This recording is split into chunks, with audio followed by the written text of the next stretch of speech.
আপনারা সবাই কেমন আছেন? আল্লাহ তাআলা আমাদেরকে ঈমানের সাথে মরণ পর্যন্ত সুস্থ রাখুন, পড়ি আমিন। প্রিয় হাজিরিন, আজকে আমরা যে বিষয়টা নিয়ে আপনাদের সামনে জমা পূর্ব আলোচনায় কথা বলবো সেটা হলো কবরের আযাব থেকে বাঁচার আমল শীর্ষক বিষয়। আমরা আশা করব গভীর মনোযোগের সাথে আমরা কথাগুলোকে শুনব এবং ফাইনালি আমাদের যে কঠিন এক জায়গার মুখোমুখি আমরা হব, ওই ভয়ঙ্করতম জায়গার পরিত্রাণ পাওয়ার বিষয়গুলো আজকে আমরা কোরআন এবং সুন্নাহ থেকে জানার চেষ্টা করব ইনশাআল্লাহ। কবর এর ভয়ঙ্করতম মহা এক সত্যের নাম। সাদা কাপড়ে পেঁচিয়ে আমাদের সেই ঘরে রাখা হবে, এটাই হলো চূড়ান্ত বাস্তবতা। কাফনের কাপড়, এই যে সাদা কাপড়, এটাকে বলা হয় কাফনের কাপড়। এই কাফনের কাপড় বড় অদ্ভুত একটি বিষয়। এই কাপড় যে তৈরি করে সেই কাপড় গায়ে জড়ায় না। এই কাপড় যে কিনে সেও তার নিজের গায়ে জড়ায় না, আর যে এটা গায়ে জড়ায় সে আদৌ জানে না কে বানাইলো, তার জন্য কে কিনলো। এমন এক অদ্ভুত কাপড়ের নাম হলো কাফনের কাপড়। আবার অনেক মানুষ তো এরকমও আছে যাদের নসিবে এই কাফনের কাপড়টাও জোটে না। নানান রকমের অ্যাক্সিডেন্টে নানানভাবে ভ্যানিশ হয়ে যায়, একেবারে খোঁজে কিছুই পাওয়া যায় না। কিন্তু দিন শেষে যে যেখানেই মারা যায় না কেন, যে যেভাবেই মারা যায় না কেন, মহান পরাক্রমশালী সত্তা আল্লাহ সুবহানাহু ওয়া তাআলার সামনে দুনিয়ার জীবনের কৃতকর্মের হিসাব আমাদেরকে অবশ্যই দিতে হবে। আল্লাহর সামনের পাকড়াও থেকে আমরা কিন্তু কেউ বাঁচতে পারবো না। আপনি যদি বলেন আমাকে, হুজুর অনেক মানুষ এরকম অ্যাক্সিডেন্টে মারা যায়, ছিন্ন বিচ্ছিন্ন হয়ে যায়, এদেরকে আবার আল্লাহ কেমন করে সামনে এনে জবাব চাইবেন? কিংবা কিছু মানুষকে সাগরে লঞ্চ বা জাহাজ ডুবিতে মারা যায়, তারা পচে গলে যায় কিংবা মাছে খেয়ে ফেলে, এদের হিসাব কেমন করে হবে? যখন এই পৃথিবীতে আমাদের কোনো ডাইস ছিল না, আমাদের কোনো নমুনা ছিল না, আমাদের কোনো অস্তিত্ব ছিল না, এই অস্তিত্বে যিনি আমাদেরকে এনেছেন তিনি কে? আমাদের ডাইস ছাড়া আমাদেরকে একটা আকার, একটা রূপে যিনি ডাইস দান করেছেন তিনি কে? সব কিছু নাই থেকে যদি তিনি করতে পারেন, করার পরে শেষ হয়ে যাওয়ার পরে তিনি কি আবার আমাদের একসাথে করতে পারবেন না? সেই ক্ষমতা মহান শক্তিধর আল্লাহ সুবহানাহু ওয়া তাআলার কাছে আছে। সম্মানিত হাজিরিন, বিগত জুমায় আমরা যে আলোচনাটা করেছিলাম সেটা ছিল কবরের আযাবের প্রকার এবং ভয়াবহতা। কি ভয়ঙ্করতম আযাব কবরে হবে, 7-8টি বিষয় নিয়ে আমরা কথা বলেছিলাম কোরআন এবং সুন্নাহ থেকে। আজকে আমরা ওই কবর থেকে, আযাব থেকে বাঁচার কি করণীয়, কিভাবে আমরা বাঁচতে পারবো সেই আযাবগুলো থেকে। আপনাদের আযাবের কথা মনে আছে তো? মনে আছে না আপনাদের? এই ভয়ঙ্করতম আযাব থেকে আমরা কেমন করে বাঁচবো, কি আমল করলে, কি কাজ করলে আমরা আল্লাহর আযাব থেকে বাঁচতে পারবো, সেই বিষয়গুলো আজকে আমরা কোরআন এবং সুন্নাহর আলোকে আপনাদের সামনে পেশ করার চেষ্টা করব। আল্লাহ তাআলা আমাদেরকে সঠিকভাবে উপলব্ধি করে আমল করার তৌফিক দান করুন, বলে আমিন। 1 নাম্বার, কবরের আযাব থেকে যদি আমরা বাঁচতে চাই তাহলে 1 নাম্বার আমল হলো, 1 নাম্বার কাজ হলো, 1 নাম্বার পদ্ধতি হলো, কিংবা ওই মানুষটাই কবরের আযাব থেকে বাঁচবে যে তার মরণের সময় তাওহীদের উপর ছিল। মৃত্যুর সময় যে কিসের উপর ছিল? তাওহীদের উপর ছিল। ইন্তেকালটা তার তাওহীদের উপর হয়েছে, একত্ববাদ রবকে স্বীকৃতি দিয়েই তার ইন্তেকাল হয়েছে। তাওহীদের উপর ইস্তেকামাত থাকা, তাওহীদের উপর ইস্তেকামাত থাকতে পারা, এটা নসিবের ব্যাপার। এটা কিসের ব্যাপার বলেন? নসিবের ব্যাপার। আর এই জন্য মুসলমান যদি আযাব বুঝে, মুসলমান যদি আযাব বুঝে, তাহলে তাওহীদের উপর থাকার জন্য সর্বক্ষণ হাত তোলা এবং হাত তোলা ছাড়া সদা সর্বদাই রবের কাছে এটা চাইতে হবে, আল্লাহ দয়া করে আপনি আমাকে ঈমানের উপর মরণ দান করেন। আমরা চাই কি চাই না? আল্লাহ আমাদের সবাইকে খাতেমা বিল খায়ের নসিব করুন, বলি আমিন। সূরা ইব্রাহিম 27 নম্বর আয়াত। এই আয়াত আল্লাহ রাব্বুল আলামিন বলছেন, ইউসাব্বিতুল্লাহুল্লাযীনা আমানু বিল কওলিস সাবিতি ফিল হায়াতিদ দুনিয়া ওয়া ফিল আখিরাহ ওয়া ইউদিল্লুল্লাহুজ জালিমিন। আল্লাহ বলছেন, কারা ঈমান অবস্থায় মারা যাবে? দুনিয়াতে যারা সকল কিছুর বিনিময়ে ঈমানকে টিকিয়ে রেখেছিল। কিছু মানুষ দেখবেন হুঁচট খাইলেই বলে মারে, বলে না? একটা ধাক্কা খেলো, হুঁচট খেলো, কিংবা রাস্তায় একটা ধাক্কা লাগলো পায়ের সাথে, হঠাৎ করে মুখ দিয়ে বেরিয়ে যায় মা রে, বাবা রে, এরকম শব্দ বেরোয় না? কিছু মানুষের মুখ দিয়া ইন্না লিল্লাহু বের হয়। কথা বলেন না কেন? বের হয় কি হয় না? যেই পাত্রে যেটা আছে ঢাললে ওইটাই পড়ে। আপনার পাত্রে যদি মধু থাকে ঢাললে মধু পড়বে, পাত্রে দুধ থাকলে ঢাললে দুধ পড়বে, পাত্রে পানি থাকলে মধুর আশা করা যেমন বোকামি, দুধের আশা করা যেমন বোকামি, ঠিক ভেতরে ঈমান থাকলে ইন্না লিল্লাহি বের হবে, ঈমান না থাকলে মার বাবুই বের হবে। কথা বুঝেন নাই? খাতামে বিল খায়ের, ঈমান অবস্থায় আপনার মরণটা কখন হবে? বিশ্বাস কেমনে বুঝবেন? যদি আপনার ভেতরে কলিজায় যদি ঈমান থাকে, সকল কিছুর বিনিময়ে যদি ঈমানকে আপনি টিকিয়ে রাখতে পারেন, 500 টাকা, 1000 টাকা, 2000 টাকা, 3000 টাকা। কিছু মানুষ তো রাস্তায় 100 টাকার কাছেও ঈমান বিক্রি করে, আছে না? ধরেন এক জায়গায় একটা রাস্তায় 100 টাকার নোট পড়ে রয়েছে। 100 টাকা কি পড়ে আছে? আমাদেরকে খেয়াল করেন, 100 টাকার নোট পড়ে আছে। নামাজ থেকে মাত্র লোকটা বেরিয়ে গেছে, এদিকে তাকায় ওদিকে তাকায়, কেউ আসেনি, না থাকলে পায়ের তলা দিয়ে চেপা দিয়ে রাখছে, কেউ নাই, আস্তে করে তো লক্ষ্য করে ঢোকাই দিছে। এমন মুসল্লি নাইও আছে, আছে। তো এই লোকটা 100 টাকার কাছে কি করলো? ঈমানটা বিক্রি করলো না? স্বাভাবিক। একেবারে ঈমান আমাদের কাছে আজকে মামুলি বিষয়। ঈমানের যে এত দাম, ঈমান যে কত মূল্যবান জিনিস, এটা আসলে বাস্তবিক পক্ষে আমরা বুঝি না, নাই না। যদি বুঝতাম তাহলে হাজার কিছুর বিনিময়, লক্ষ কোটি টাকার বিনিময়, লক্ষ সুখ আর শান্তির বিনিময় ঈমান কোনোদিন আমাদের দেহ থেকে, কলিজা থেকে ঢলতে পারত না। রাসূলুল্লাহ সাল্লাল্লাহু আলাইহি ওয়াসাল্লাম বলেছেন,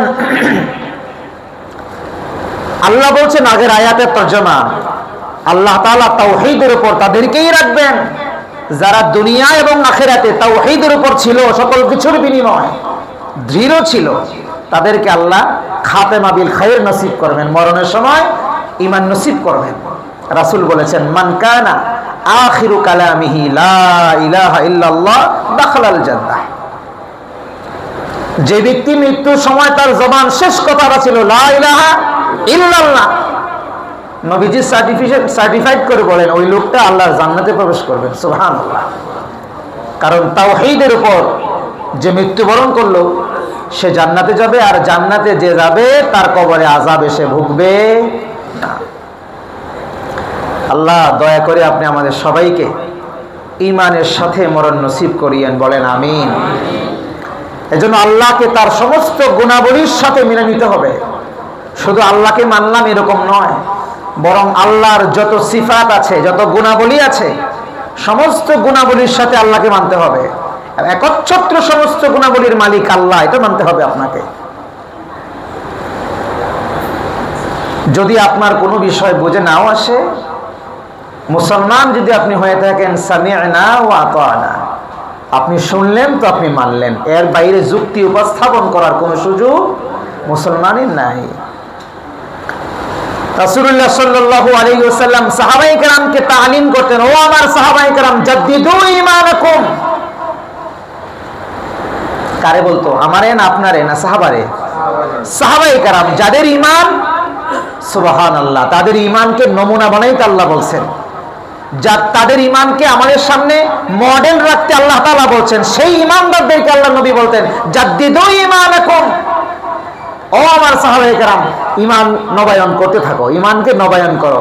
কখন কোন কাজে কোন সময়ে তোমার ঈমান চলে যাবে তুমি জানবে না তো, কারণ সেই অবস্থায় তোমার মরণ হলে আমি নবী তোমাকে বাঁচাইতে পারবো না, তোমার ঠিকানা জাহান্নাম হয়ে যাবে।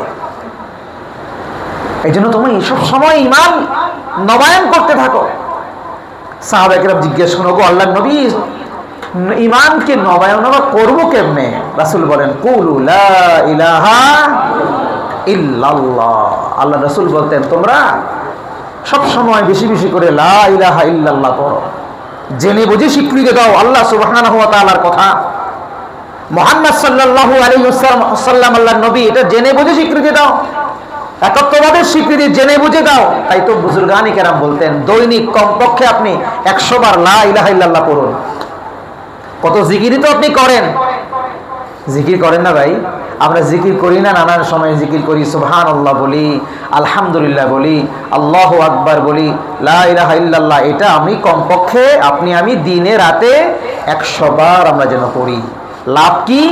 যদি কোনো কারণে ঈমান চলে গিয়েও থাকে, আবার এই জিকিরের মাধ্যমে, এই ঈমান নবায়নের মাধ্যমে আমার ঈমানটা ঠিক হয়ে যাবে। সুবহানাল্লাহ। তাহলে পারবো ইনশাআল্লাহ। 1 নাম্বার, তাওহীদের উপর মরণের জন্য আমাকে চেষ্টা করতে হবে, আল্লাহর কাছে এই বিষয়টা চাইতে হবে, চেয়ে তাওহীদের উপর মরণটা আল্লাহর কাছে চেয়ে নিতে হবে। না চাইলে আল্লাহ দিবেন না, সব জিনিস আল্লাহ না চাইলে দেন না। কিছু জিনিস অটোমেটিক্যালি আল্লাহ দেন, আগুন পানি বাতাস অটোমেটিক আল্লাহ দেন, চাইলেও দেন না চাইলেও দেন। কিন্তু কিছু বিষয় আছে আল্লাহর কাছে চেয়ে নিতে হয়। ঈমান এটা এমন এক বিষয় আল্লাহর কাছ থেকে চেয়ে আনতে হয়। 2 নাম্বার আমল আল ইস্তিকামাতু আলা তাআতিল্লাহ।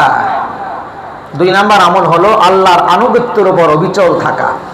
যদি আপনি কবরের আযাব থেকে বাঁচতে চান, কবরের ভয়ঙ্করতম আযাব থেকে যদি বাঁচতে চান, কি আযাব যেন কবরে হবে? জাহান্নামের আগুন কেটে বিছানা করা হবে, জাহান্নামের আগুন কেটে উপরের পোশাক বানানো হবে। মনে আছে না আপনাদের? জাহান্নামের আগুন থেকে ছায়া দেবে, এই ছায়া থেকে গরম হাওয়া আসবে, জাহান্নামের সাথে তার একটা দরজা হবে, সেখান থেকে লো হাওয়া আসবে। জাহান্নামে আন্ধা বধির ফেরেশতা দিবে, মাথায় গুর্জু মারতে থাকবে। মনে আছে না আপনাদের?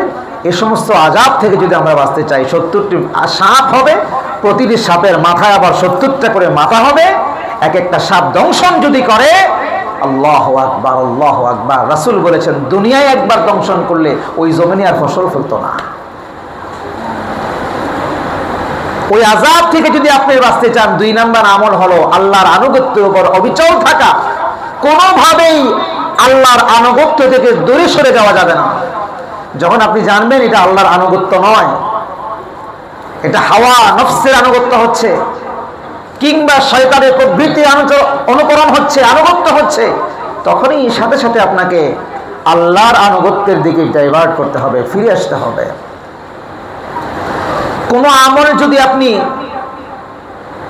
কম করেন কিন্তু কন্টিনিউয়াসলি করেন, এই আমলটা আল্লাহর কাছে অনেক দাম। ধরেন কোনো মানুষ একদিন 100 রাকাত নফল নামাজ পড়লো, 2-3 মাস আর নফল নামাজের খবর নাই। আবার কোনো একটা দিবসে কোনো একটা সময় এসে আবার 100-200 রাকাত নামাজ পড়লো।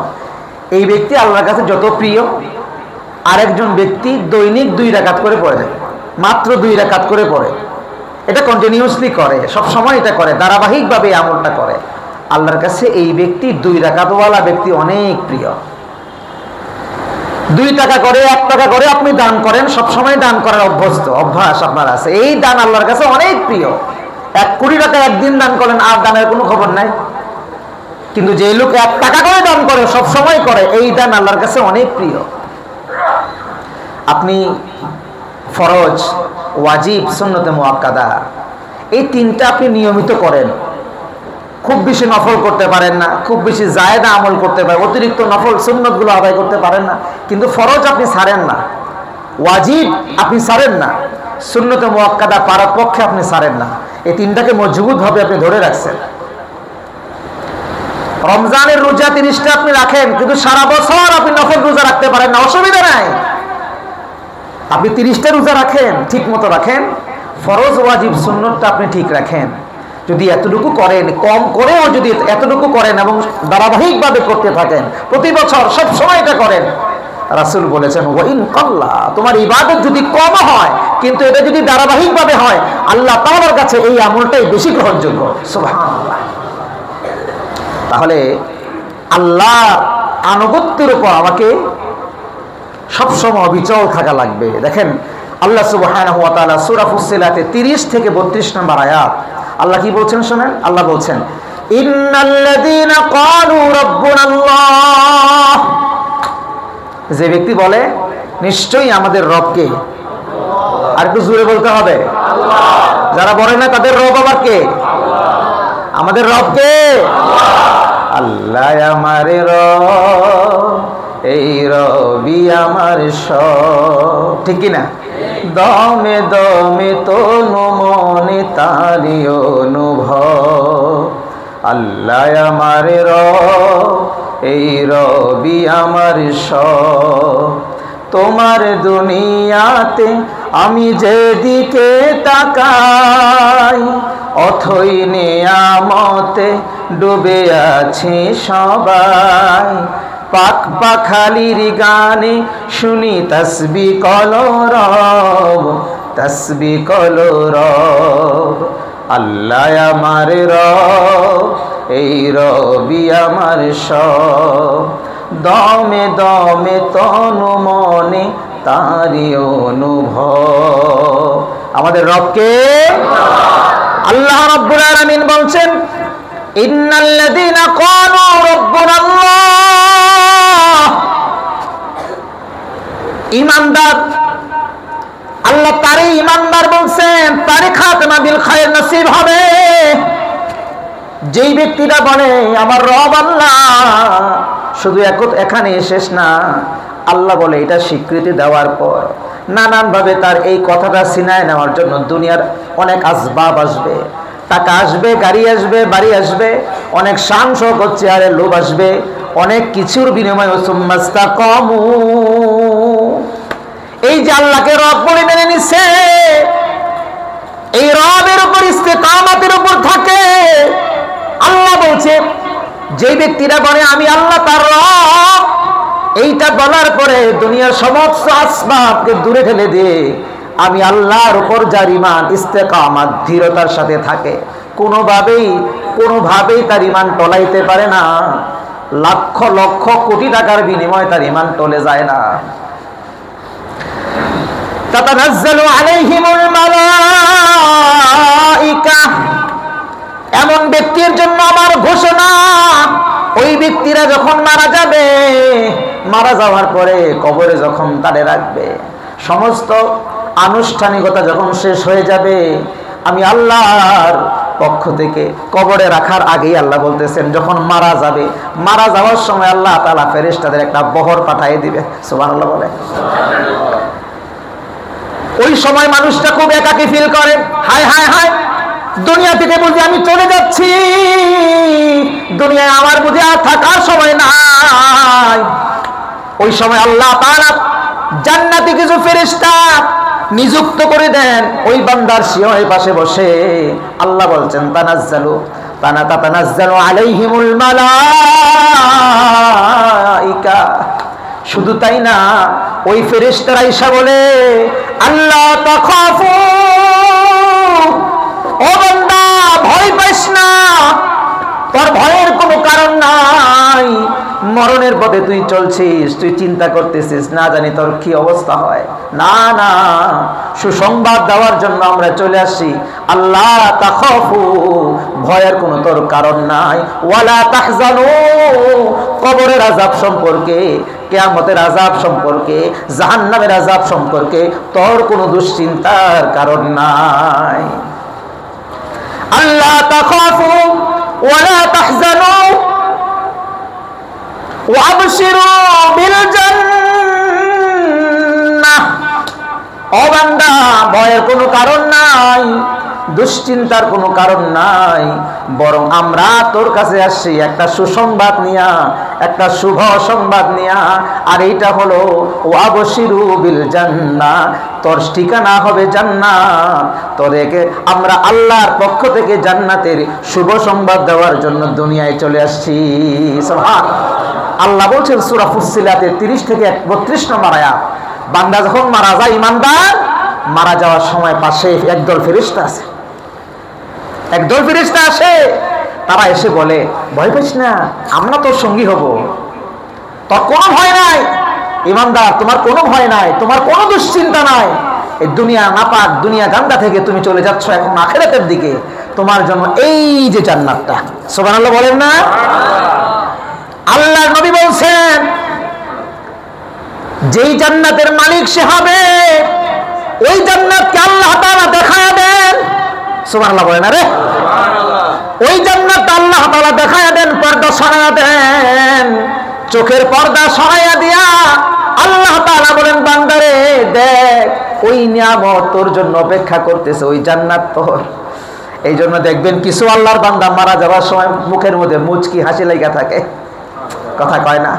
কিছু আল্লাহর বান্দা এরকম আছে, মারা যাওয়ার সময় কষ্ট ভুলে যায়। মৃত্যুর কষ্ট তো অবশ্যই আছে, ওয়াজাত সাকরাতুল মাউতি বিল হক, মৃত্যুর কষ্ট অবশ্যই আছে, কিন্তু মৃত্যুর কষ্ট সে ভুলে যায়।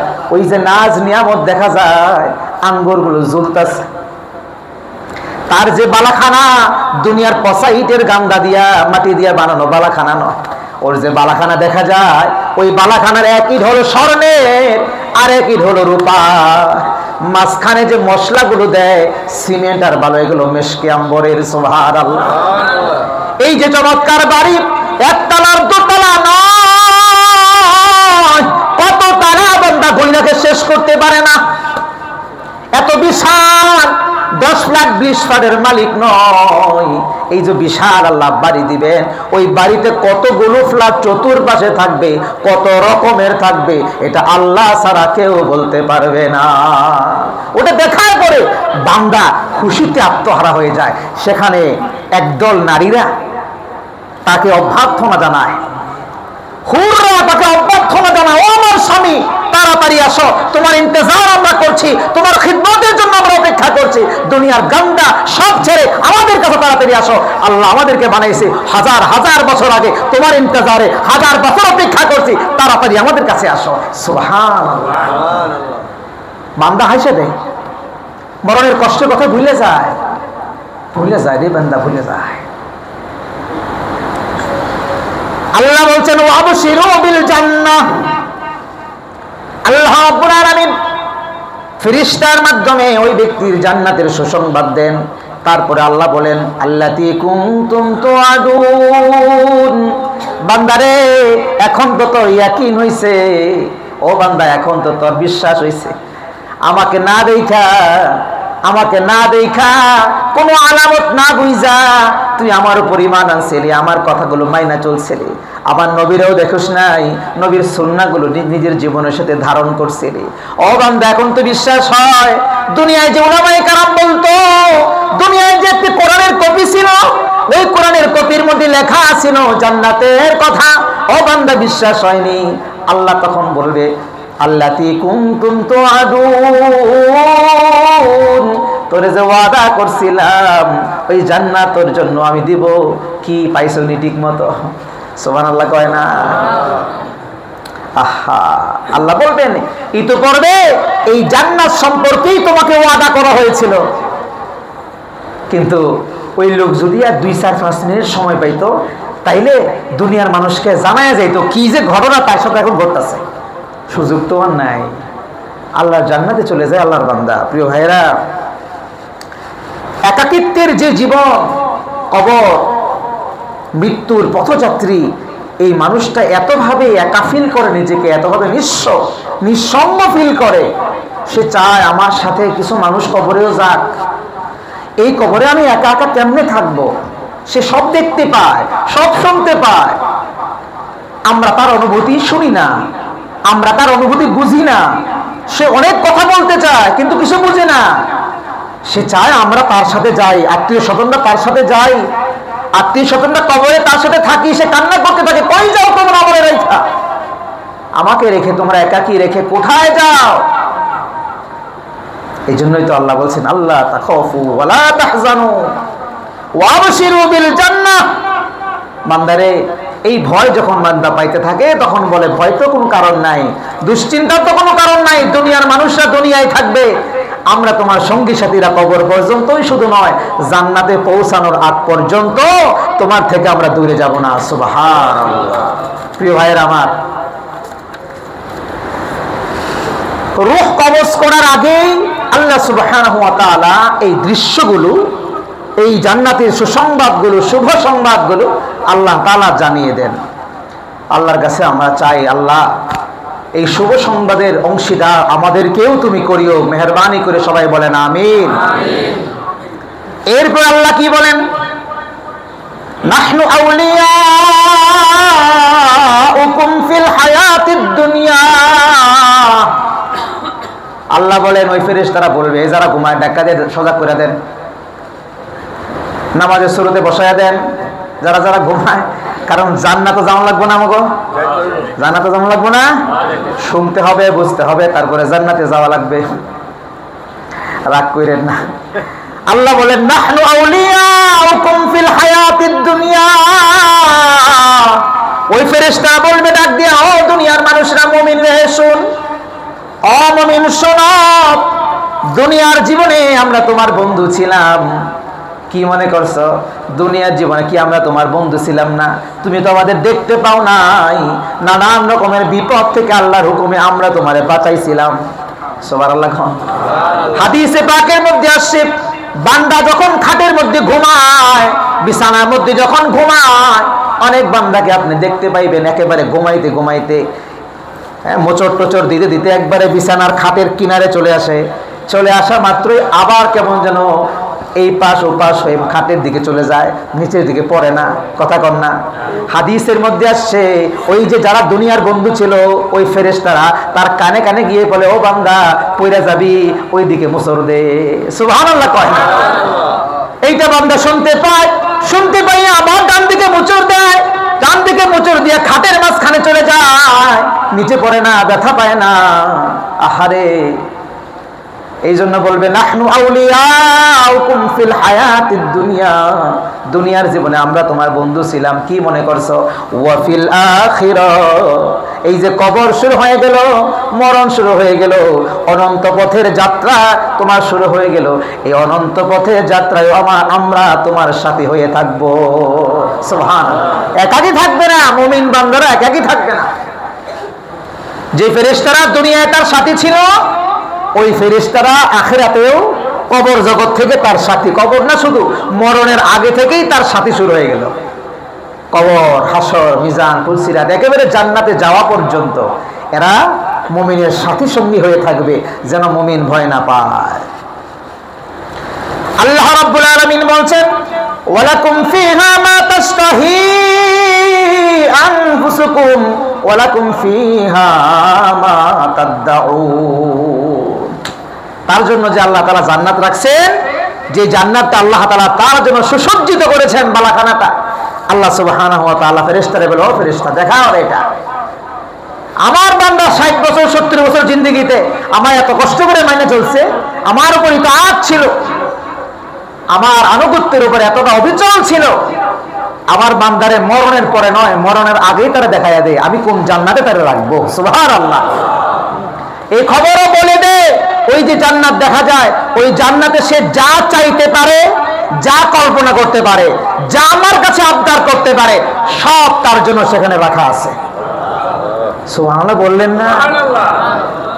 আহারে সুবহানাল্লাহি বিহামদি। এরপর এখানে শেষ না, আল্লাহ কি বলেন শেষে? নুজুলাম মিন গফুরির রহিম। আল্লাহ ডাক দিয়ে কয়, বান্দা এটা তো আমি তোমার রব, আমার রবের পক্ষ থেকে, তোমার রব আমি আল্লাহর পক্ষ থেকে একটা আতিথেয়তা। সুবহানাল্লাহ বলেন না? মেহমান যখন মেজবানের বাসা আসে, মেজবান তার তৌফিক অনুযায়ী আতিথেয়তা করে, ঠিক কিনা ভাই? তার যদি তৌফিক থাকে খাসি জবাই করে খাওয়ায়, তার তৌফিক থাকলে গরু জবাই করে খাওয়ায়, তার তৌফিক থাকলে দেশি মোরগ খাওয়ায়, তার তৌফিক না থাকলে অন্তত পোল্ট্রি মোরগ দিয়েও খাওয়ায়। কথা কম নাকি? কিছু যদি না থাকে বাসায় এই মুহূর্তে, অন্তত একটা চানাচুরের প্যাকেট, একটা বিস্কিটের প্যাকেট দিয়ে সামনে এক গ্লাস পানি দিয়ে বলে বাসায় তো কেউ নাই, অন্তত মাফ করবেন, চলো এটাই আমরা আজকে একটু খাওয়া দাওয়া করি, একটু খেয়ে যান, বাসায় আসছেন একটু খেয়ে যান। মেজবানের দায়িত্ব মেহমানকে এতটুকু কদরদানি করা। আল্লাহ তো মেজবান, আল্লাহর যে শান, এই শান অনুযায়ী আল্লাহ তার বান্দাকে মেহমান, আমরা মেহমান হয়ে যাব, আমাদেরকে আল্লাহ তাআলা মেহমানদারি করবেন। সুবহানাল্লাহ। আল্লাহ যত বড়, আল্লাহর শান তত বড়, আল্লাহর শান যত বড়, আল্লাহর মেহমানদারিও তত বড়। সুবহানাল্লাহ। তাহলে আল্লাহর গোলামি করবো তো ইনশাআল্লাহ, আল্লাহর ইতাআতের উপর অবিচল থাকবো তো ইনশাআল্লাহ। যে কোনো ভাবে আল্লাহর ইতাআত থেকে, আল্লাহর আনুগত্য থেকে দূরে সরে যাওয়া যাবে না। যখনই জানবো এটা আল্লাহর আনুগত্যের বাইরের জিনিস, সাথে সাথে তওবা করে আল্লাহর আনুগত্যে ফিরে আসতে হবে। আল্লাহ আমাদের সবাইকে তৌফিক দান করুন, পড়ে আমিন। 3 নাম্বার আমল, 3 নাম্বার আমল হলো যারা কবরের আযাব থেকে বাঁচতে চায় 5 ওয়াক্ত নামাজ রেগুলারলি পড়া, রমজানের রোজা নিয়মিত রাখা, যাকাত ফরজ হলে পরে হিসাব করে করে যাকাতের হকদারের কাছে পৌঁছে দেওয়া, আর মানবতার কল্যাণে কাজ করা। এই 4টি আমল। এখানে 3 নাম্বার কয়টি আমল? 4টি আমল। 1 নাম্বার আমল হলো 5 ওয়াক্ত নামাজ রেগুলারলি পড়া, না শুধু শুক্রবারে পড়া। কি বলেন না কেন? প্রতিদিন 5 ওয়াক্ত নামাজ রেগুলারলি পড়া, নাম্বার 1। নাম্বার 2, রমজান আল করিমের রোজা নিয়মিত রাখা, ছেড়ে না দেওয়া। নাম্বার 3, যাকাত যার উপর ফরজ হয়েছে হিসাব করে, পাই পাই হিসাব করে, সঠিকভাবে হিসাব করে যাকাতের হকদারের কাছে পৌঁছে দেওয়া। নাম্বার 4, মানবতার কল্যাণে কাজ করা। যতটা সম্ভব আপনি অকল্যাণের স্বার্থী হবেন না, মানবতার অকল্যাণের স্বার্থী হবেন না, কারো ক্ষতি করার চেষ্টা করবেন না। পরোপকারী মনোভাব আপনার মধ্যে থাকতে হবে যদি আপনি কবরের আযাব থেকে বাঁচতে চান। আমি দলিল দিব, মানুষের উপকার সদাই আপনাকে করার সচেষ্ট হওয়া লাগবে। কোনো কাজে উপকার করতে না পারলে ক্ষতি করা যাবে না, ক্ষতি করা যাবে না। আল্লাহর আযাব থেকে যদি আমরা বাঁচতে চাই, তাহলে পরোপকারী মানবের কল্যাণে কাজ করা যায় এমন কাজ আমাদের সদাই করার জন্য সচেষ্ট হওয়া লাগবে। 3561 নং হাদিস উদ্ধৃত হয়েছে আত-তারগীব ওয়াত তারহিব নামক কিতাবে। এই হাদিসে রাসূল করিম সাল্লাল্লাহু আলাইহি ওয়াসাল্লাম বলেন, ইন্নাল মাইয়িতা ইযা wudi'at ফি কবরি, মৃত ব্যক্তিকে যখন কবরে শুইয়ে দেওয়া হবে, খেয়াল করেন হাদিস, মৃত ব্যক্তিকে যখন কবরে শুইয়ে দেওয়া হবে, কবরে শুইয়ে দেওয়ার পরে কবরের সমস্ত আনুষ্ঠানিকতা শেষ হয়ে যাওয়ার পরে সর্বশেষ ব্যক্তি যখন 40 কদম দূরে চলে যাবে। কত কদম? আবার বলেন, যারা বলে না তারাও বলেন। 40 কদম যখন দূরে সরে যাবে, যদি লোকটা ইমানদার হয়, কি ঘটনা ঘটবে দেখেন। কানাতিস সালাতু ইনদা রাসিহি, দুনিয়ার জীবনে 5 ওয়াক্ত নামাজ তুমি কামাই দাও নাই, ফজর পড়লা, যোহর পড়লা, আসর পড়লা, মাগরিব পড়লা, ইশা পড়লা, জুমার সালাত আদায় করলা, দুনিয়ার জীবনে কোনো নামাজ তুমি কামাই দাও নাই। আল্লাহর হাবিব বলেছেন, কানাতিস সালাতু ইনদা রাসিহি, ওই 5 ওয়াক্ত নামাজ একটা সাথীর বেশে তার মাথার পাশে সিকিউরিটি গার্ড হয়ে যাবে। 5 ওয়াক্ত নামাজ কয় ওয়াক্ত নামাজ? না 4 ওয়াক্ত? 5 ওয়াক্ত নামাজ যে পড়লো, এই 5 ওয়াক্ত নামাজ একটা সাথীর বেশে, তার বন্ধুর বেশে, তার মাথার পাশে, তার মাথার পাশে সিকিউরিটি গার্ড হয়ে যাবে। 2 নম্বরে ওয়াকানাতিজ যাকাতু ইনদা শিমালিহি, সঠিক নিয়মে যে যাকাত আদায় করনে ওয়ালা, যাকাত তার বন্ধুর বেশে তার বাম পাশে এসে সিকিউরিটি গার্ড হয়ে যাবে, নিরাপত্তা প্রহরী হয়ে দাঁড়িয়ে যাবে। মাথার পাশে নামাজ, বাম পাশে যাকাত। ওয়া কানা সিয়ামু আইয়ামিনিহি, আর যে 30টা রোজা রাখলো নিয়মিত, কোনোদিন ভাঙ্গে নাই, উজুর মুজুর মানে নাই, আন্তাজে একটু গ্যাস্ট্রিক হয়েছে, কয় রোজা রাখুন যাইব না, ডাক্তারে কইছে এমন না, ডায়াবেটিস না খাইলে মরে যাবো, রোজা রাখুন যাইব না, এমন না, বরং যত কষ্টই হোক আল্লাহর আনুগত্যের উপর অবিচল থেকে, বরং এই কথা স্বীকৃত, ডায়াবেটিস হইলে পরে এখন রোজা রাখলে আরো ডায়াবেটিস ভালো হয়, ঠিক কি না কথা কন? এমন যদি কেউ করে, রোজাটা ঠিক মতো সে রাখলেও, আল্লাহর হাবিব বলেছেন রোজা তার ডান পাশে এসে দাঁড়াইবে, ডান পাশে দাঁড়াইয়া নিরাপত্তা প্রহরী হয়ে যাইবে, ডান পাশে যেন কোনো আযাব না আসতে পারে। আর যে পরোপকার, মানবের কল্যাণে যে কাজ করত, কেন বললাম মানবের কল্যাণে কাজ করার কথা রে ভাই? আল্লাহর হাবিব বলেছেন যারা মানবের কল্যাণে কাজ করত, কোনোদিন মানুষের ক্ষতি করে নাই, মানুষের উপকার করার চেষ্টা করছে, মানুষকে বিপদে ফেলাই নাই, মানুষকে যে কোনো ভাবে বিপদ থেকে উঠাই আসার চেষ্টা করছে, সারাটা জীবন মানুষের কল্যাণে কাজ করার চেষ্টা করছে। এমন মানুষ যে একজনের চাকরি নাই, একটু সুপারিশ করে দিলে রিজিকের ব্যবস্থা হয়, সুপারিশ করে দিছে। একজনের কর্মসংস্থান নাই, 2-4 জনে 5 জনে মিলে একটা চা স্টলের ব্যবস্থা করে দিছে, একটা কর্মসংস্থানের ব্যবস্থা করে দিছে। এমন যদি কোনো মানুষ দুনিয়ার জীবনে থাকে, পরোপকারী মনোভাব নিয়ে মানবতার কল্যাণে কাজ করছে, আল্লাহর হাবিব বলেন ওই পরোপকারগুলো একটা সাথীর বেশ দইরা তার পায়ের কাছে গিয়া সিকিউরিটি গার্ড হইয়া দাঁড়ায় যাবে, নিরাপত্তা প্রহরী হইয়া দাঁড়ায় যাবে। ও আমার ভাইরা রে, ডান পাশ থেকে যদি কেউ আসে আযাব দেওয়ার জন্য, নামাজ বলবে রাখো, আমি তার বন্ধু, আমি থাকাকালীন সময় ওই বান্দার মাথায় কোনো আঘাত করা যাবে না। যদি বাম পাশ থেকে কেউ আসে, তার সিকিউরিটি গার্ড নিরাপত্তা প্রহরী বলবে না, আসা যাবে না। যদি পায়ের দিক থেকে কেউ আসে, বলবে না আসা যাবে না। ডান দিক থেকে আসতে বলে আসা যাবে না, বাম দিকে আসা যাবে না, মাথার দিকে আসা যাবে না, পায়ের দিকে আসা যাবে না। অর্থাৎ কবরে যখন কোনো আযাব ঢুকতে চাইবে, ওই নিরাপত্তা প্রহরীরা বেষ্টনী দিয়ে রাখবে আর বলবে কবরে আমরা তার সাথী, সুতরাং তাকে আযাবে গ্রেফতার করা যাবে না, আযাবে গ্রেফতার করা যাবে না। এই জন্য বলছি এই 4টা কাজ করেন, এই 4টা কাজ করেন। নিয়মিত 5 ওয়াক্ত নামাজ, বাকিগুলো তো করবেনই, আন্তরিকতার সাথে 4টা করেন কবরের আযাব থেকে বাঁচতে চাইলে। নিয়মিত 5 ওয়াক্ত নামাজ, 30টা রোজা, যাকাত ফরজ হলে সঠিক নিয়মে যাকাত। ওই 10 লাখ টাকা যাকাত হয়েছে, 5,000 টাকা শাড়ি দিয়ে শেষ করে দেওয়া নয়, 2,000 টাকা লুঙ্গি দিয়ে শেষ করে দেওয়া নয়, বরং সঠিকভাবে যাকাতের হকদারের কাছে পৌঁছে দেওয়া। আর পরোপকার, মানবতার কল্যাণে কাজ করা যদি করেন, এই 4টা জিনিস আপনার সিকিউরিটি গার্ড হয়ে যাবে, কবরের আযাব থেকে আল্লাহ তাআলা আপনাকে রক্ষা করে দেবে। সুবহানাল্লাহ। এরপরে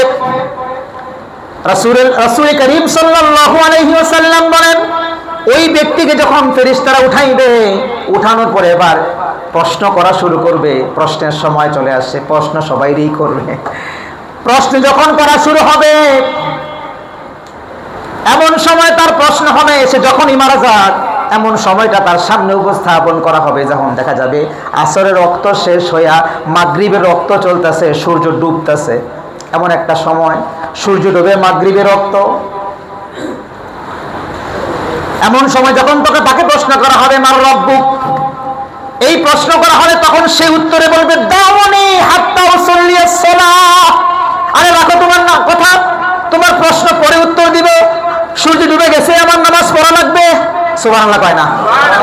আরে তোমার প্রশ্ন পরে উত্তর দেব, প্রশ্ন উত্তর রাখো, তুমি একটু দূরে যাও, আমার সূর্য ডুবে যাইতেছে, সূর্য ডুবে যায়, আমাকে নামাজ আগে পড়া লাগবে। কারণ সে জানতো মাগরিবের নামাজে ইমাম সাহেব বেশি দেরি করে না, আজান দেওয়া মাত্রই ইমাম সাহেব মুসল্লায় দাঁড়ায় যায়, দেরি করলে জামাত পাওয়া যায় না। এটা দুনিয়ায় সে জানতো। যার কারণে মাগরিবের রক্ত যখন তাকে দেখানো হবে, বোঝানো হবে যে সূর্য ডলে যাচ্ছে, এমন অবস্থায় সে বলবে তোমার প্রশ্ন রাখো তো, একটু পরে উত্তর দিতেছি, আগে আমাকে নামাজ পড়তে দাও, নামাজের সময় চলে যাচ্ছে তো, নামাজ পড়তে হবে আগে।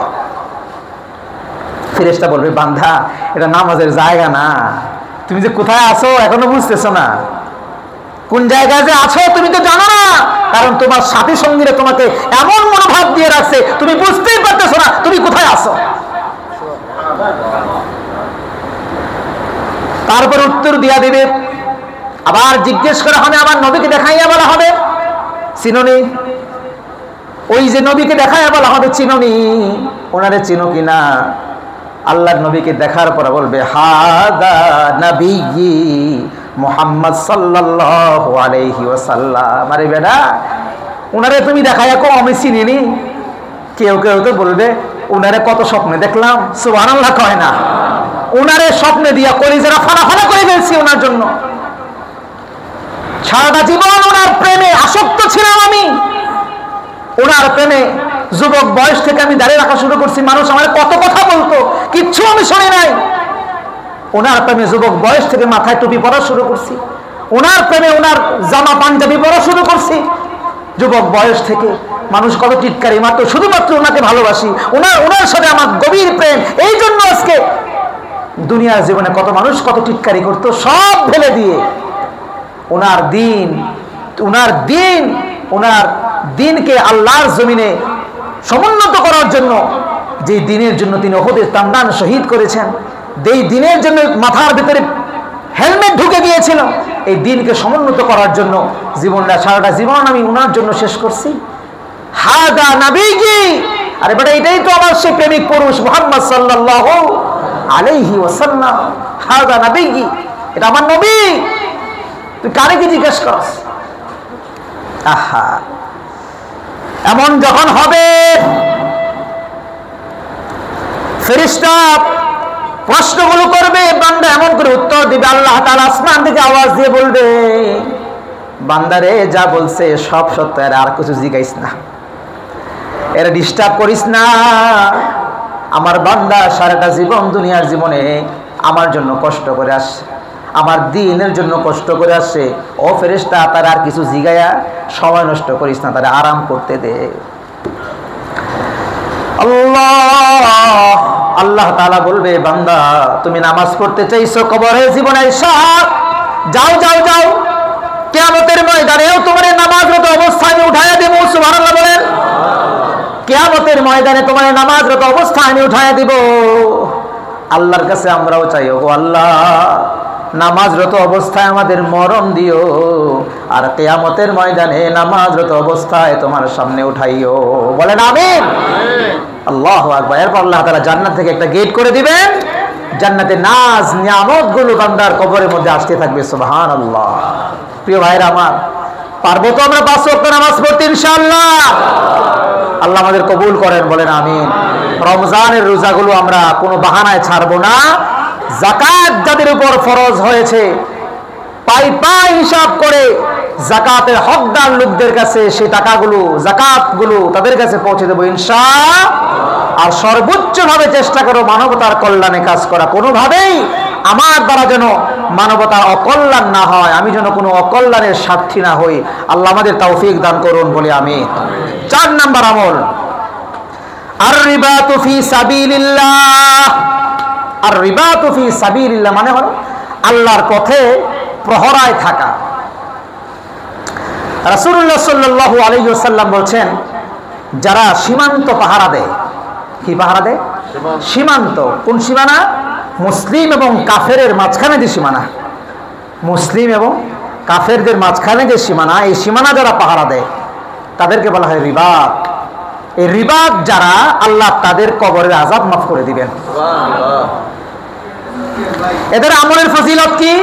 রাসূলুল্লাহ বলেন তাদের আমলের ফজিলত হলো, কেউ যদি মুসলিম এবং কাফেরের দেশের মাঝখানের যে সীমানা, এই সীমানা যদি একদিন এক রাত যদি কেউ পাহারা দেয়, তো লাগাতার একজন মানুষ দিনে নামাজ, রাতে কিয়াম, নামাজ এবং সিয়াম, নামাজ এবং সিয়াম 1 মাস রাখলে যে সওয়াব, ওই রিবাত অর্থাৎ মুসলিম এবং কাফেরের মাঝখানে যে সীমানা, দেশের সীমানা, এই সীমানা পাহারাদার একদিন এক রাত 24 ঘন্টা করলে 1 মাস লাগাতার সিয়াম কিয়াম করার সমান সওয়াব, নফল সমান সওয়াব। সহিহ মুসলিমের হাদিস, তিরমিজিতে আসছে, ওয়ায়ুআন্নানু মিন ফিতনাতিল কবর।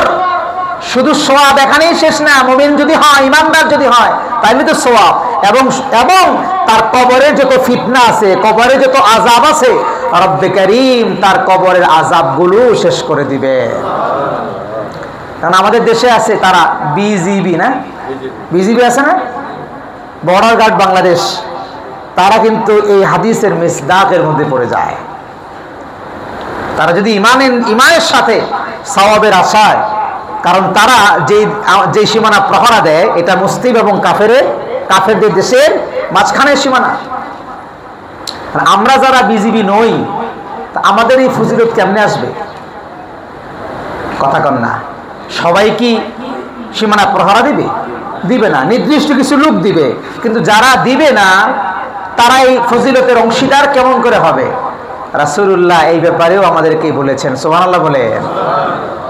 সহিহ মুসলিমের 251 নং হাদিস, এই হাদিসে রাসূল করিম সাল্লাল্লাহু আলাইহি ওয়াসাল্লাম বলেছেন, আলা আদুল্লুকুম আলা মা ইয়ামহুল্লাহু বিহিল খাতায়া ওয়া ইয়ারফাউ বিহিদ দারাজাত। ও আমার সাহাবায়ে কেরাম, আমি কি তোমাদেরকে বলবো না এমন কিছু আমলের কথা, যে আমল করলে পরে আল্লাহ তোমার জীবনের সব গুনাহ মাফ করেন এবং তোমাদের সম্মান মর্যাদা আল্লাহ বৃদ্ধি করে দেন? সাহাবায়ে কেরাম বলে, ওগো আল্লাহর নবী, অবভিয়াসলি, অবশ্যই আপনি আমাদেরকে বলেন। বালা ইয়া রাসূলুল্লাহ, আপনি আমাদেরকে তাড়াতাড়ি আমলের কথা বলেন। রাসূলুল্লাহ বলেন, ক্বালা ইসবাউল উযুই আলা মাকারি। কষ্ট হইলেও সুন্দর মতো উযু করবা, সহজ আমল। সীমানা প্রহরা দেওয়ার বিপরীতে সহজ আমলগুলো রাসূল বলতেছেন। কষ্ট হলো কেন? শীতের দিন কষ্ট হয় আমাদের, তাই না? উযু করতে কষ্ট হয় না? সকালবেলা কষ্ট হয়, এশারের সময় কষ্ট হয়, বাকি সময় একটু কষ্ট না হলেও বাকি এই 2 সময়ে কষ্ট হয়। কোনো রকম আমরা শেষ করে ফেলি, এরকম না, একটু ঘষে মেজে সুন্দর করে একদম পবিত্রতার সাথে উযু করবা, সুন্দরভাবে পূর্ণাঙ্গ উযু করবা। ওয়া কাসরাতিল খতা আলাল মসজিদ, বেশি বেশি মসজিদে গমন করবা জামাতে নামাজ পড়ার জন্য। জামাতে নামাজ পড়ার জন্য বেশি বেশি মসজিদে যাবা। 2 নাম্বার 3, ওয়া ইনতিজারুস সালাতি বা'দাস সালাত, এক নামাজের পরে আরেক নামাজের জন্য অপেক্ষা করবা। কয়টা কাজ? 3টা কাজ। কয়টি কাজ? 3টি কাজ। 1 নাম্বার কাজ হলো পূর্ণাঙ্গ ওযু করা, সহিভাবে সুন্দরভাবে ঘষে মেজে, কষ্ট হলেও 1। 2 নাম্বার হলো বেশি বেশি মসজিদে গমন করা জামাতে নামাজ পড়ার জন্য। নাম্বার 3, এক নামাজের পরে আরেক নামাজের জন্য ইন্তজার করা, অপেক্ষা করা। বাংলাদেশে পাওয়া যায় না, কিন্তু যারা হজ উমরায় যায় এদের মধ্যে এই আমলটা খুব বেশি পাওয়া যায়। দেখবেন যে ফজরের নামাজ পড়ে তো বাসায় আসে উমরা যাত্রীরা, তারপরে আবার জোহরের নামাজ পড়েও বাসায় এসে খাবার দাবার খেয়ে একটু রেস্ট নিয়ে একবারে যে যায় আসরের জন্য, একবার এশা পড়ে আসে। কথা কন না, ঠিক না? এরকম না, এরকমই তো করে সাধারণত। আসর, মাগরিব, এশা ওখানেই কাটায়, এক নামাজের পরে আরেক নামাজের জন্য ইন্তজার করে, এক নামাজের পরে আরেক নামাজের জন্য অপেক্ষা করে, ইন্তজার করে। আল্লাহ আমাদের সবাইকে আল্লাহর ঘরের মেহমান হিসেবে কবুল করেন, বলেন আমিন। কথার মাঝখানে যেহেতু এই কথাটা চলে আসছে, আগামী 3 তারিখে আল্লাহ যদি আমাকে হায়াতে বাঁচায়, আল্লাহর ঘরে জিয়ারার জন্য আমিও যাব ইনশাআল্লাহ। আমার জন্য দোয়া করবেন আপনারা, যেন সহিভাবে সুন্দরভাবে আল্লাহর ঘরে গিয়ে উমরা শেষ করতে পারি, রাসূলুল্লাহ সাল্লাল্লাহু আলাইহি ওয়াসাল্লামের রওজায়ে আতহারে যেন প্রাণ ভরে সালাম পৌঁছাতে পারি, দিতে পারি। আপনারা আমার জন্য দোয়া করবেন, সুস্থতার সাথে ইবাদত বন্দেগী যেন আল্লাহ তাআলা সঠিকভাবে করতে পারি। সাথে আমার মা যাবে, পরিবারে আরও 4-5 জন মানুষ যাবে। আল্লাহ তাআলা আমাকে সহ সারা দুনিয়ার সমস্ত মানুষেরা যারা আল্লাহর ঘরে হাজিরা দিতে যায়, আল্লাহ সবার উমরাকে কবুল করেন, বলেন আমিন। যারা আমরা যাইতে পারি নাই, আল্লাহ আমাদেরকে যাওয়ার মতন তৌফিক দান করেন, বলেন আমিন। তো এই 3টি কাজ যদি আপনি করেন, রাসূল সাল্লাল্লাহু আলাইহি ওয়াসাল্লাম 3 বার বলেছেন, ফাযালিকুমুর রিবাত, ফাযালিকুমুর রিবাত, ফাযালিকুমুর রিবাত। ওই 3টি কাজ যে করলো, প্রহরা দিতে পারে নাই কিন্তু 3টা করলো, এ প্রহরার সমান সওয়াব পাবে। সুবহানাল্লাহ। সমান সওয়াব মানে কেউ যদি এই 3টি কাজ নিয়মিত সওয়াবের আশায় করে তো 1 মাস সিয়াম এবং কিয়াম করার সওয়াব সে পাইতেই থাকবে এবং কবরের আযাব থেকে মুক্তি পেয়ে যাবে। সুবহানাল্লাহ। 5 নাম্বার আমরা শেষ করছি, আশ-শাহাদাতু ফি সাবিলিল্লাহ, আল্লাহর পথে আল্লাহর রাস্তায় শহীদ হওয়া। আল্লাহর রাস্তায় কি হওয়া? আওয়াজ করে বলেন। নবী বলেছেন শহীদের রক্ত, 1 ফোঁটা রক্ত জমিনে পড়ার আগেই আল্লাহ তাআলা তার জীবনের সব গুনাহ মাফ করে দেন। তিরমিজি, ইবনে মাজাহ, মুসনাদ আহমদ 3 উল্লেখযোগ্য হাদিসের কিতাবে হাদিস এসেছে। রাসূল করিম সাল্লাল্লাহু আলাইহি ওয়াসাল্লাম বলেছেন ওয়াইজারু মিন আযাবিল কবর, এই শহীদকে আল্লাহ তাআলা কবরের আযাব থেকে পরিত্রাণ দেন। কবরের আযাব শহীদের জন্য নাই, শহীদকে আল্লাহ ক্ষমা করে দেন। শুধু তাই না, শহীদ হবার আগেই আল্লাহ তাআলা জান্নাতের বালাখানা শহীদকে দেখায়া দেন। সুবহানাল্লাহ। ওয়া ইয়ামালু মিনাল ফাজইল আকবার, এবং কিয়ামতের যে বিভীষিকাময় সময় আসবে, সূর্যটা আধা হাত বা 1 হাত উপরে চলে আসবে, জমিনটা তামা হয়ে যাবে, দুনিয়ার সব চূর্ণ বিচূর্ণ হয়ে যাবে। এই যে একটা পেরেশানি, মহা পেরেশানি, যে পেরেশানিতে মানুষ আঙ্গুল কামড়াইতে কামড়াইতে কোমর পর্যন্ত খেয়ে ফেলবে, এই পেরেশানি তাকে পাবে না। সুবহানাল্লাহ বলে। বিভীষিকাময় দিন, এই বিভীষিকাময় কিয়ামতের পরিস্থিতি সম্মুখীন সে হবে না শহীদ। এবং শহীদের মাথার মধ্যে আল্লাহ তাআলা এমন একটা মুতির টুপি, নূরের টুপি পরিয়ে দিবেন, আল ইয়াকুতাতু মিনহা খায়রুম মিনাদ দুনিয়া ওয়া মা ফিহা। ওই টুপিতে আল্লাহ তাআলা এমন মুক্তা, মণিমুক্তা দিবেন, যে মণিমুক্তার একটার দাম সারা দুনিয়া এবং দুনিয়ার মধ্যে যা আছে সবগুলো বিক্রি করলে, এক পাল্লায় রাখলে যা দাম, শহীদের মাথার টুপির একটা মণিমুক্তার দাম তার চেয়ে বেশি। সুবহানাল্লাহ। আল্লাহ বলছেন, নবীজি বলছেন ওয়ায়ুজাওযু ইসনাতাইনি ওয়া সাবঈনা যাওজাতাম মিনাল হুরিল আইন, ডাগর ডাগর চোখওয়ালা 72 জন হুরের সাথে আল্লাহ তাআলা শহীদকে বিয়ে দিবেন। কয়জন হুরের সাথে? 72 জন হুরের সাথে আল্লাহ তাআলা শহীদকে বিয়ে দিবেন। শুধু তাই না, ওয়ায়ুসাফফাহু ফি 70 মিন মাকারিহি, শহীদ 70 জন জাহান্নাম ওয়াজিব হয়ে গেছে এমন মানুষকে আল্লাহর কাছে সুপারিশ করে জান্নাতে পৌঁছাইতে পারবে। সুবহানাল্লাহ। মিয়া, এই জন্যই তো হানজালার মতন সাহাবীরা বিয়ে করার পরে বছর রাতে পবিত্রতার কথা ভুলে গিয়ে উহুদের ময়দানে ঝাঁপিয়ে পড়েছিল, শহীদ হয়ে গিয়েছিল হানজালারা। এই জন্যই শহীদ হয়েছিল। আল্লাহ তাআলা আমাদেরকে বুঝার তৌফিক দান করুন, পরে আমিন।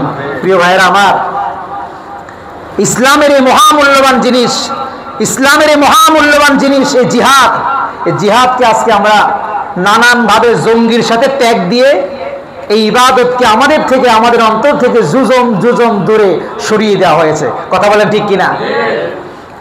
পরপক্ষে মূলত জিহাদের এবং জঙ্গিবাদের দুই জিনিস। জঙ্গিবাদের সাথে জিহাদের কোনো সম্পর্ক নাই। রাসূল বলেছে আল জিহাদ মাযিন ইলা ইয়াউমিল কিয়ামা, কিয়ামত পর্যন্ত জিহাদ অব্যাহত থাকবে। দাজ্জালকে হত্যা করার শেষ হয়ে যখন যাবে তখন জিহাদ শেষ হবে, এর আগে জিহাদ দুনিয়া থেকে যাবে না, জিহাদ থাকবে। প্রিয় ভাইরা, কোরআনে কারীমের বিশাল চ্যাপ্টার, হাদিসের বিশাল চ্যাপ্টার এই জিহাদ সম্পর্কে আছে। রাসূল করিম জিহাদ করেন কি করেন নাই? সাহাবায়ে কেরাম করছে কি করছে না? জিহাদকে যদি কেউ অস্বীকার করে তাহলে তার ঈমান থাকবে। জিহাদের সাথে ন্যূনতম দূরতম কোনো সম্পর্ক নাই জঙ্গিবাদের। জঙ্গিবাদকে প্রমোট করা যাবে না, কিন্তু জিহাদকে ভুলে যাওয়া যাবে। আল্লাহ সুবহানাহু ওয়া তাআলা আমাদেরকে বুঝার তৌফিক দান করুন, পড়ে আমিন। প্রিয় হাজিরিন, আজকে 5টি আমলের কথা বললাম। কয়টি আমল? আমি এক এক করে বলছি, খেয়াল করুন। 1 নাম্বার, কবরের আযাব থেকে যদি আমাদের বাঁচতে হয় তাওহীদের উপর ইস্তেকামাত থেকে আমাদের মরতে হবে, আর এর জন্য আল্লাহর কাছে চাইতে হবে। নাম্বার 2, আল্লাহর আনুগত্যের উপর অবিচল থাকা লাগবে। নাম্বার 3, 5 ওয়াক্ত নামাজ, রমাদান আল কারীমের রোজা, সঠিক নিয়মে যাকাত, আর মানুষের কল্যাণে নিজেকে ব্রত করা লাগবে। নাম্বার 5, মুসলিমদের সীমানা পাহারা দেওয়া ব্যবস্থা করা লাগবে। এই 5 টাকা নাম্বার 4, নাম্বার 5 আল্লাহর রাস্তায় শহীদ হওয়ার তামান্না থাকা লাগবে। শহীদ হওয়ার সুযোগ আসলে আল্লাহর রাস্তায় জিহাদে অংশগ্রহণ করে শহীদ হওয়া লাগবে, ইনশাআল্লাহ। ঠিক কিনা মুসলমান? আল্লাহ তাআলা আমাদের সবাইকে কবুল করুন। আল্লাহ তাআলা আমাদেরকে কবরের আযাব থেকে আমাদেরকে হিফাজত করুন। আল্লাহ রাব্বুল আলামিন আমাদেরকে বিনা হিসাবে জান্নাতের বাসিন্দা হিসেবে আমাদের সবাইকে কবুল করুন। আওয়াজ ছেড়ে বলেন আমিন।